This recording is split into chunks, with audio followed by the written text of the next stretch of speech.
Дальше по инструкции написано, после прокалки, когда дым пройдет, необходимо прожарить с солью.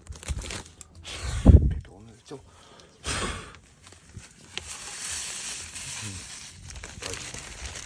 Дорого стоит. Вот насыпали соли.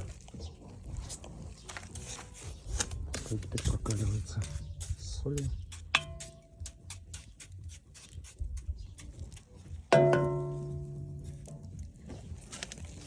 Ну, гусятница. Это даже не утятница, это гусятница. Супер. Дороговатая, конечно, но чугун. Супер. Сегодня пробуем, что получится в ней рульки.